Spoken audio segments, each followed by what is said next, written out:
Krishna everyone, welcome to the another session of Aindra Prabhu.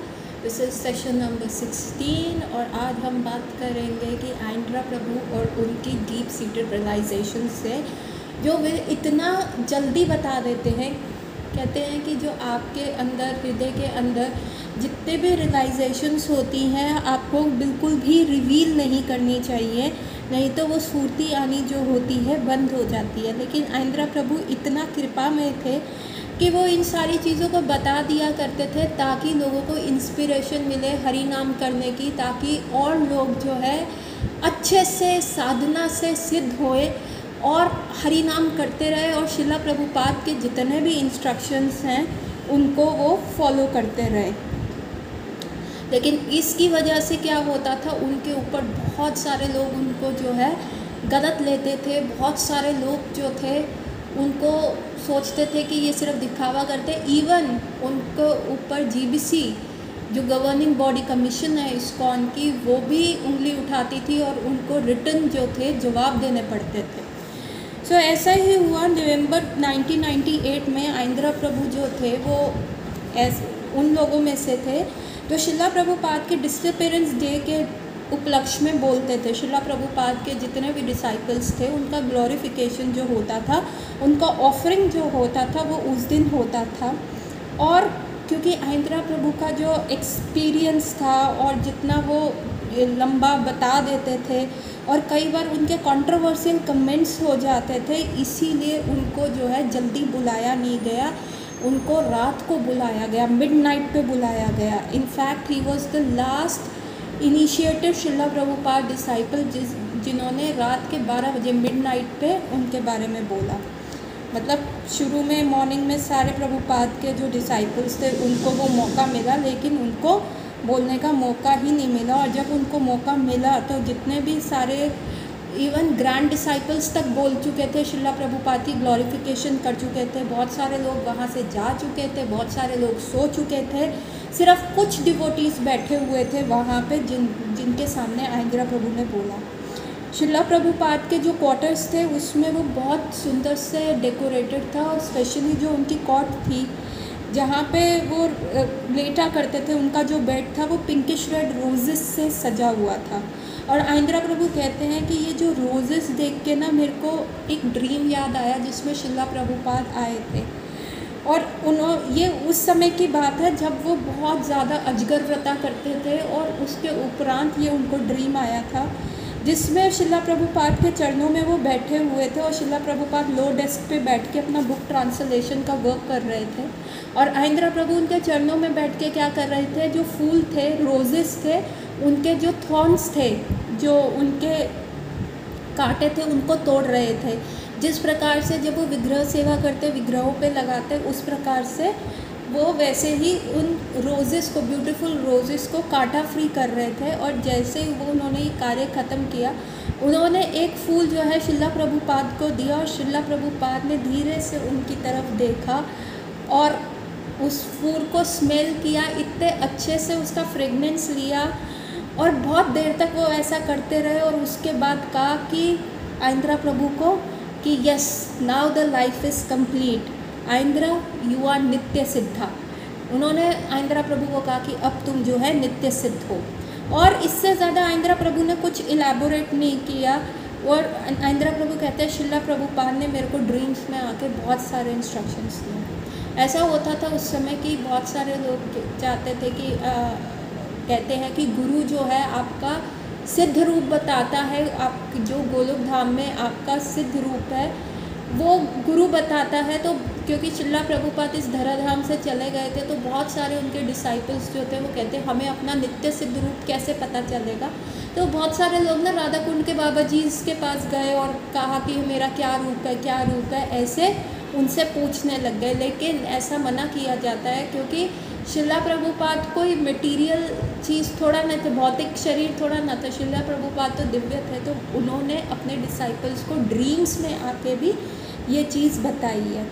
तो आइंद्रा प्रभु खुद कहते हैं यूजुअली ये वाली चीज़ें जो है ना सबके सामने मुझे नहीं बोलनी चाहिए, और मैं ये भी नहीं अपने आप को प्रोक्लेम करना चाह रहा कि भैया मेरी स्पेशल फॉर्चून है कि मैं नित्य सिद्ध हूँ, और ना मैं अपने आप को ऊंचा दिखा रहा हूँ या कुछ भी कर रहा हूँ, पर मैं ये बताना चाह रहा हूँ कि गुरु जो है हमेशा अवेलेबल है। शिला प्रभुपाद हमेशा अवेलेबल है, वो हमेशा हमारे साथ है। नो मैटर वो फिज़िकल देह उनका चाहे इस जगत को छोड़ चुका है, लेकिन वो हमेशा हमेशा हमारे साथ है। और वो डिवोटीज़ के डिज़ायर्स जो होते हैं वो हमेशा पूर्ण करते हैं। तो डिवोटी जो होता है वो हमेशा अपने गुरु महाराज के कांटेक्ट में रहता है, और यही स्पिरिचुअल परफेक्शन है। इस और यही मेरी भी स्पिरिचुअल परफेक्शन है जो मैंने शिला प्रभुपाद के श्री चरणों में पाई। तो हमें कभी भी ये नहीं सोचना चाहिए कि शिला प्रभुपाद चले गए हैं, उनकी मर्सी जो है हमेशा अवेलेबल है। तो जब ये चीज़ सुनी गई, और जैसे कि गॉसिप होता है वो फैल गया, रूमर्स की तरह ये चीज़ फैल गई, तो आइंद्रा प्रभु की ये एक्टिविटीज़ जो है ऐसी लगी कि जैसे फ़िलोसफिकल बुक्स से बाहर है। जो भी मतलब पढ़ाया जाता है उससे विपरीत वो कर रहे हैं। और उनको जीबीसी ने नोटिस भेज दिया कि आप बताइए कि ये हुआ क्या है। और आइंद्रा प्रभु ने गौर पूर्णिमा पे जीबीसी मीटिंग में 28 पेज का जो लेटर है लिख के दिया अपना क्लैरिफिकेशन में, जो कि उन्होंने कोट किया शिला प्रभुपाद की बुक से, लेटर से, कन्वर्सेशन से और लेक्चर से। तो आज का जो एंटायर जो हमारा डिस्कशन रहेगा वो आइंद्रा प्रभु का वो 28 पेज का लेटर है, जिसमें हमें बहुत सारी चीज़ें पता चलेंगी।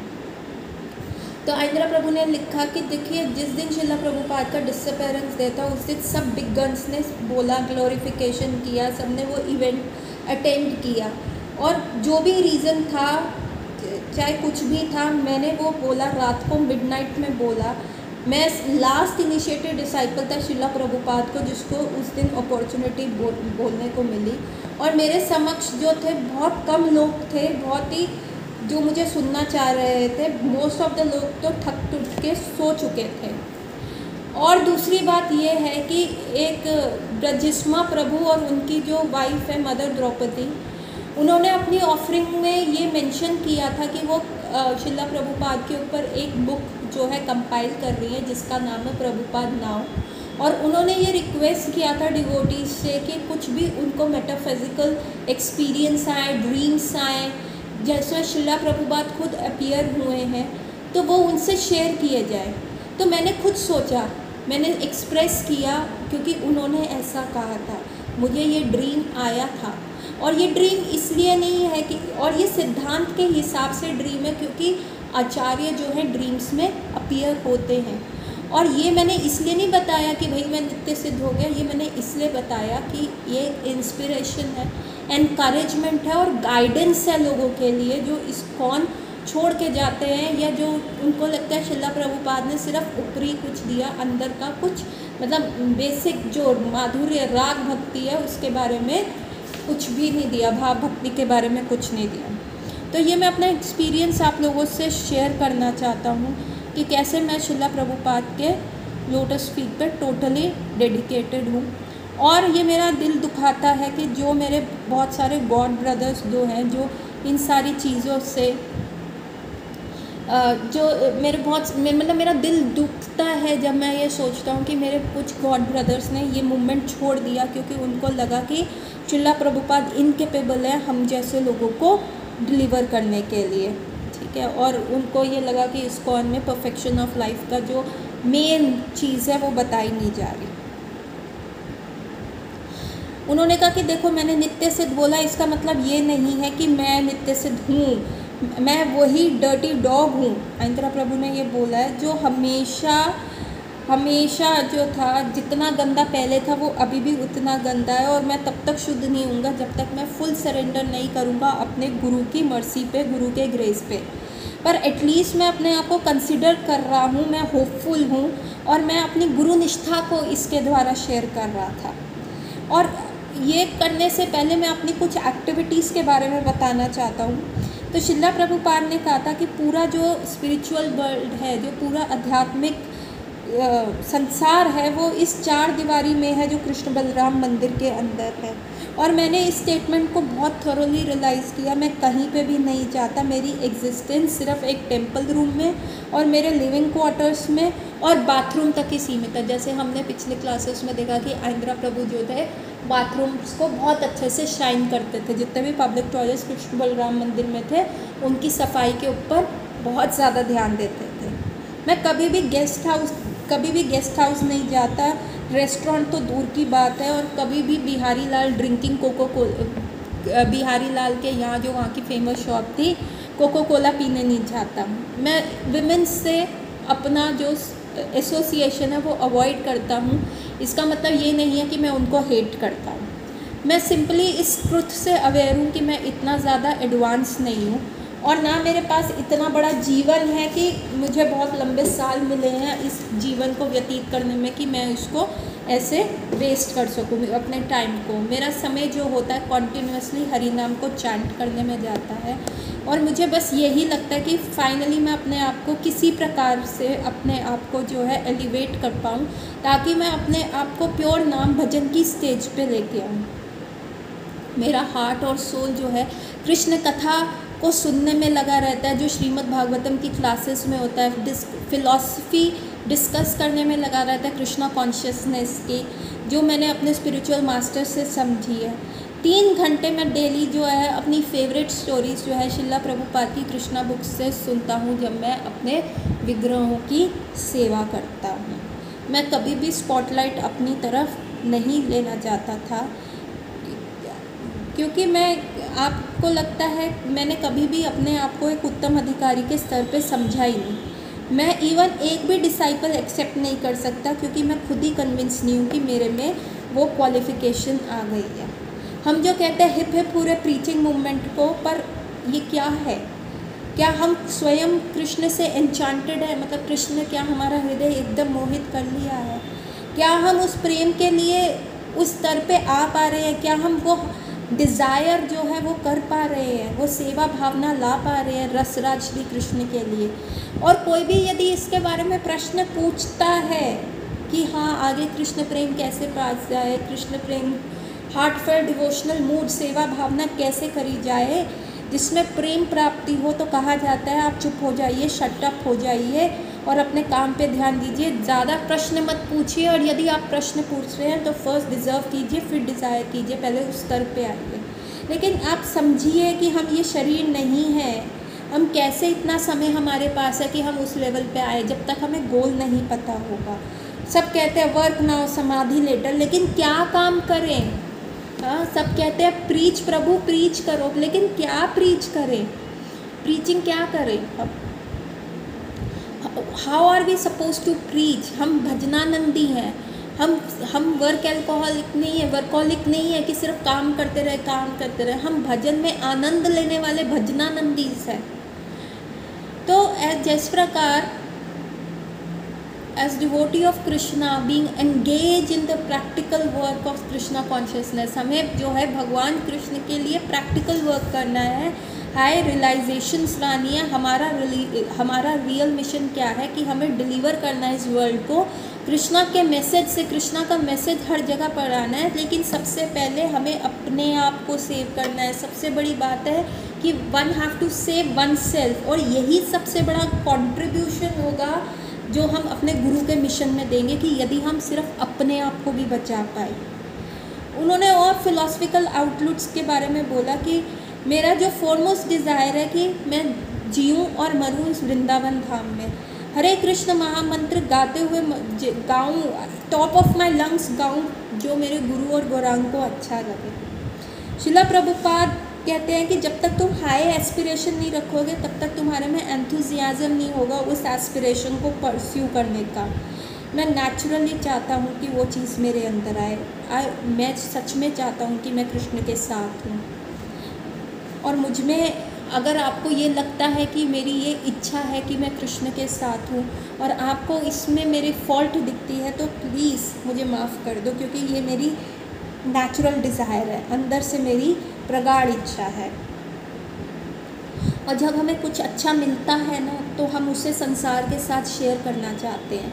हम किसी के साथ भी नहीं शेयर करना चाहते, मतलब किसी भी एरे गहरे के साथ नहीं करना चाहते, लेकिन सिर्फ उसके साथ करना चाहते हैं कि जो उस चीज़ को अप्रिशिएट करे, जो इस एटर्नल डिवोशनल सर्विस के मूड को अप्रिशिएट करे। और यही मेरा हार्ट इंस्पिरेशन है सबके लिए। कुछ मोमेंट्स होते हैं जिसमें मैं ये सारी चीज़ें कैमोफ्लेज कर पाता हूँ, कि कई बार मैं उन चीज़ों को छुपा पाता हूँ, ठीक है, पर सच में बता रहा हूँ कि मैं जो हो चाहता हूँ कि मैं वृंदावन में उस पिग का स्टूल का वर्म बन जाऊँ, पिग के स्टूल का कीड़ा बनना मुझे जो है मंजूर है, रादर देन मैं द्वारका में क्वीन बनूँ या वहाँ सर्वेंट बनूँ विष्णु जी का वैकुंठ में। मैं वृंदावन नहीं छोड़ना चाहता, क्योंकि वृंदावन में देयर इज़ अ होप कि मैं कृष्णा की फ्लूट सुन पाऊँगा। मैं कृष्ण का क्या यूज़ जब वो श्रीमती राधा रानी के साथ नहीं है, कृष्ण हम मेरे लिए कुछ भी नहीं है। तो मैं होप करता हूँ कि किसी दिन मैं कृष्ण और उनकी यंग कावर्ड बॉयफ्रेंड्स को सुबह सुबह गौशाला में जाते हुए देखूँगा कि कैसे वो अपनी गाय को मिल्क करते हैं। मैं इच्छा करता हूँ कि मैं कृष्ण और उनके फ्रेंड्स को ब्रेकफास्ट एंजॉय करते हुए देखूँगा जो श्रीमती राधा रानी ने अपने हाथों से कुक किया है और जो माता यशोदा और रोहिणी मैया ने खुद कृष्ण को परोसा है। और मैं सच में देखना चाहता हूँ कि कब वो दिन आएगा जब कृष्ण बलराम जो है सुबह सुबह अपने गाय और कावहर्ड बॉयज़ के साथ जो है पास्चर्स में जाएंगे, अपनी गांव को चराने लेके जाएंगे। मैं कब वो ग्लिम्स देख पाऊँगा जब वो अपनी सारी प्रियगणा को टेढ़ी आँख तिरछी आँख करके देखेंगे। कब मैं वो फॉर्चुनेट होऊंगा जब मैं उस ब्यूटीफुल कृष्ण को जो कि बेल फ्रूट्स में लदे हुए होते हैं, जो नहीं जो उन ब्यूटीफुल कृष्णा को जो कि बॉल खेल रहे हैं बेल फ्रूट्स में और रेसल कर रहे हैं अपने फ्रेंड्स के साथ और इतने ज़्यादा प्लीजिंग पास टाइम्स करते हैं मिडल ऑफ द डे में, मैं कब देख पाऊँगा। मैं होप अगेंस्ट होप करता हूँ कि किसी दिन ऐसा चांस मिले कि वो जो लॉर्ड है मेरे हार्ट के, जो व्रज में रहते हैं और वो जब थक टूट के वापस आ रहे होंगे अपनी गायों के साथ और वो एकदम थके हुए होंगे और ऐसे मदमस्त हाथी की तरह आ रहे होंगे और उनके जो कर्ली हेयर्स हैं जो कि गाय की हूफ की डस्ट उठने से उनके हेयर्स के ऊपर जो डस्ट आ गई है वो कर्ली हेयर्स जो हैं उनके फेस पे मूव कर रहे हैं और वो धीरे धीरे मदमस्त हाथी की तरह जो है व्रज में आ रहे हैं। कब मुझे ये पास टाइम्स देखने को मिलेंगे? मैंने मिलियंस और मिलियंस लाइफ टाइम्स जो है इसको देखने के लिए बिताई है और यही हमारी लाइफ का गोल है और यही प्रीचिंग मिशन है, संकीर्तन मूवमेंट है श्री चैतन्य महाप्रभु का और उनके सेनापति भक्त श्रीला प्रभुपाद का। मैं ये लॉन्ग करता हूँ कि कब मुझे ये थीम और ये प्लेजर मिलेगा। आई प्रे कि ये कब वो दिन आएगा। फिर उन्होंने रागानुगा साधना के बारे में, व्रज प्रेम के बारे में भी उस चिट्ठी में लिखा। उन्होंने कहा राग का मतलब क्या होता है? राग का मतलब होता है अटैचमेंट। राग का मतलब होता है अट्रैक्शन, कि जो डिवोटी होता है वो जो होता है अट्रैक्ट होता है कृष्णा से। हाँ, जैसे एक आयरन का पीस होता है ना, वो एकदम खिंचा जाता है मैग्नेट की तरफ, उसी प्रकार से जो डिवोटी होता है वो भी कृष्णा से अटैच होता है। लेकिन क्या होता है, कई बार उस आयरन के पीस करोड़ हो जाता है, उसके ऊपर जंग लग जाता है। उसी प्रकार हमारा हार्ट है। एक्चुअली हमारा हार्ट जो बना ही कृष्ण प्रेम से अटैच होने के लिए, लेकिन इतने सारे जन्मों के संस्कार जो है उसके ऊपर जंग का काम कर रहे हैं। तो ये जो रेगुलेटिव प्रिंसिपल्स है डिवोशनल लाइफ के, वो उस जंग को ख़त्म करने में हेल्प करती है और ताकि हमारा जो सुपरलेस बहुत ज़्यादा अट्रैक्शन महामाया की तरह है, जो उस जंग की तरह है, वो हमारे हार्ट से हट जाए और जो राग है और फिर हमारा जो मन है अटैच हो जाए कृष्ण के श्री चरणों में। तो वैदेही भक्ति जो है आपको इनिशियली हेल्दी बनाती है कि आप कृष्ण के सामने प्रस्तुत कर पाए, पर वो जो राग है वो कृष्ण, आपका सोल कृष्ण की तरफ अट्रैक्ट करता है। अल्टीमेट पर्पस अगर हम नहीं समझे कि वैदेही भक्ति का क्या है जो श्रीला प्रभुपाद ने दिया है, तो हम जो है कंप्लीट प्रॉब्लम में है। हमारे पास दो प्रॉब्लम्स हैं कि हम सिर्फ रेगुलेटिव प्रिंसिपल में ही रह जाएंगे और हमें समझ ही नहीं आएगा कि राग भजन होता क्या है। और अदर एक्सट्रीम क्या होगा कि हम सिर्फ इतना ज़्यादा उसमें घुस जाएंगे कि हम रूल्स और रेगुलेशन में ही अटैच हो जाएंगे। और यही इसी वजह से लोग जो है इस्कॉन को क्रिटिसाइज़ करते हैं बाहर, लेकिन वो जो उसका डीपर मीनिंग है, जो रेवरेशनल डिवोशनल सर्विस है, उसको लोग नहीं देख पाते। ठीक है। और दूसरी जो मिस्टेक है वो है कि लोगों को रागानुगा से फोबिया हो जाएगा। मैंने देखा है बहुत सारे लोगों को कि वो फियर करते हैं कि हाय अगर कृष्ण ने हमारा पूरा हार्ट अट्रैक्ट कर लिया, अगर कृष्ण लीला में हमारा पूरा हार्ट अट्रैक्ट हो गया तो फिर हम संसार में कैसे रहेंगे। तो वो जानबूझ के भी जो है कृष्ण की स्वीटनेस से इन्फैचुएट नहीं होना चाहते, क्योंकि वो डरते हैं। जब तक आप अपने आप को ये 5 प्राइमरी रसा में डेवलप नहीं करते तब तक स्ट्रगल ही है, तब तक आप इग्नोरेंस में ही है, तब तक आप जो है फंसे ही रहोगे इस महामाया में। हमें जो करना है अटैचमेंट करना है, और हमें इस मुंडेन स्फीयर में महामाया को में अटैच नहीं होना, हमें आगे बढ़ना है। तो उन्होंने ये भी कहा कि कई बार क्या होता है, इनएडिक्वेट नॉलेज होता है सब्जेक्ट का, और लोग जो होते हैं रागानुगा साधना को भाव भक्ति के स्तर पे ले आते हैं, लेकिन ऐसा नहीं है। रागानुगा साधना भी जो है वो क्या है, वो वैदिक भक्ति का ही पार्ट है। तो सिद्ध भक्त को क्या करना है, उसको उस लेवल पे लेके जाना है, भाव भक्ति के स्तर पे लाना है। लेकिन जो रागानुगा भक्ति है वो भाव भक्ति नहीं है, ये कंप्लीट मिसकंसेप्शन है।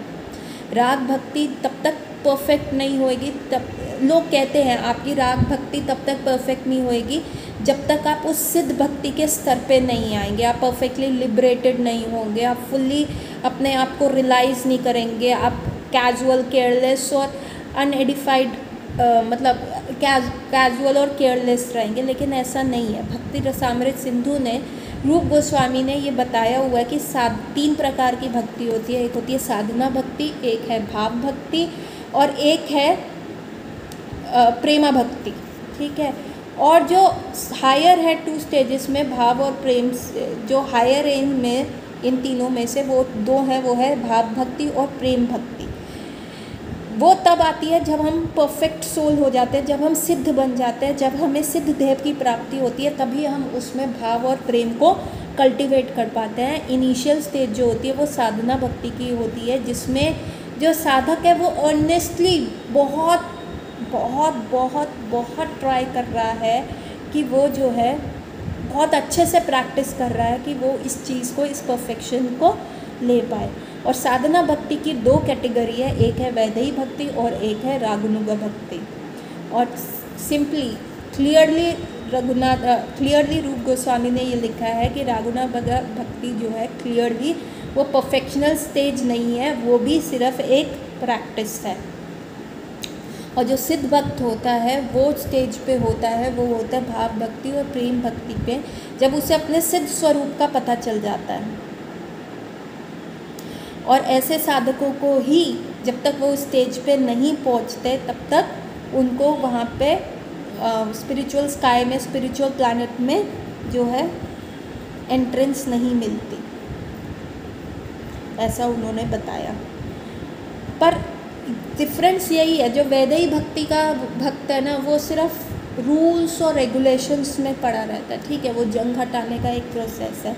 लेकिन एक रागानुगा साधकों को पता है कि उसका एक्चुअल गोल क्या है, उसको कहाँ अप्रोच करना है, और इसीलिए वो फुल्ली रियलाइज्ड होता है इस चीज़ के लिए। दो वो अभी लिबरेटेड स्टेज पे नहीं है कि वो भाव और प्रेम को फील कर पाए, लेकिन रागानुगा भक्त को ये पता है कि उसने जाना क्या है। वैदिक का मतलब हो गया कि रूल्स एंड रेगुलेशन फॉलो करना है, लेकिन हमें सिर्फ उन रूल्स और रेगुलेशंस के बीच में फंस के नहीं रहना, हमें आगे बढ़ना है। और रागानुगा भक्त को ये पता होता है कि हाँ, मुझे मोक्ष नहीं चाहिए, मुझे भाव चाहिए, मुझे प्रेम चाहिए, और जब मेरा सिद्ध देह मिलेगा तब मैं उस चीज़ को एक्सपीरियंस कर पाऊँगा।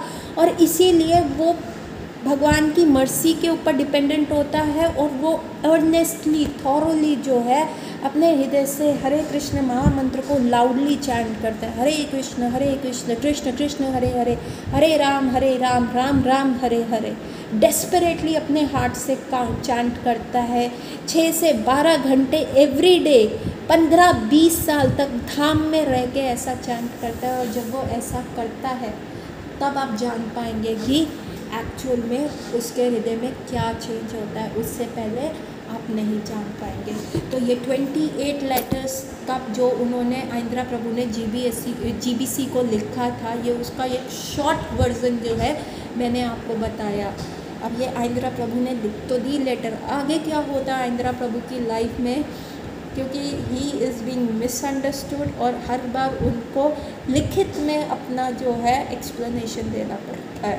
सी even being at that level, वो इतने फिर भी गुरुनिष्ठ हैं कि उन्होंने इस्कॉन कभी नहीं छोड़ा, इस्कॉन को कभी क्रिटिसाइज़ नहीं किया, क्योंकि उनको पता था इस्कॉन जो था वो शिला प्रभुपाद की बॉडी है। और हमेशा उन्होंने कहा कि मैं एक जगह बैठ के हरि नाम करूँगा ताकि शिला प्रभुपाद की बॉडी जो है नरिश हो, इस्कॉन जो है नरिश हो, आगे बढ़े।